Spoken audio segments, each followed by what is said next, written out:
ఇంటికి చెదల పట్టకుండా ఉండాలి అంటే మేము చేసేది యాంటీ టర్మైట్ ట్రీట్మెంట్. ఈ వీడియోలో యాంటీ టర్మైట్ ట్రీట్మెంట్ ఎలా చేస్తామో చూపించబోతున్నాం. లాస్ట్ వరకు చూడండి. ఈ ప్రొసీజర్లో 3 స్టెప్స్ ఉంటాయి. అందులో ఫస్ట్ స్టెప్ భాగంగా డ్రిల్లింగ్ మెషిన్తో డోర్ ఫ్రేమ్స్ అండ్ విండోస్ చుట్టూ ఎవ్రీ ఫీట్కి ఒక హోల్ వేస్తాము. ఇక్కడ హోల్స్ వేయడం వల్ల వుడ్ డ్యామేజ్ అవ్వడం గానీ టైల్స్ బ్రేక్ అవ్వడం గానీ జరగవు. కేవలం వుడ్కి కెమికల్ పోయే విధంగా మాత్రమే హోల్స్ పెడతాం.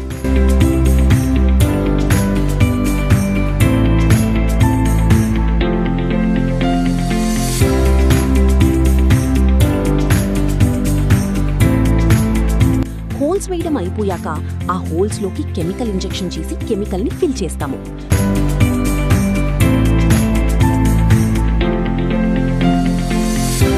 ఫైనల్ స్టెప్లో హోల్స్ అన్నిటినీ వైట్ సిమెంట్తో క్లోజ్ చేసి సీల్ చేస్తాము. మీ ఇంటికి టర్మైట్ ప్రాబ్లం ఉంటే డిలే చేయకండి. ఇప్పుడే హ్యాపీ ఈగల్ పెస్ట్ కంట్రోల్కి కాంటాక్ట్ అవ్వండి.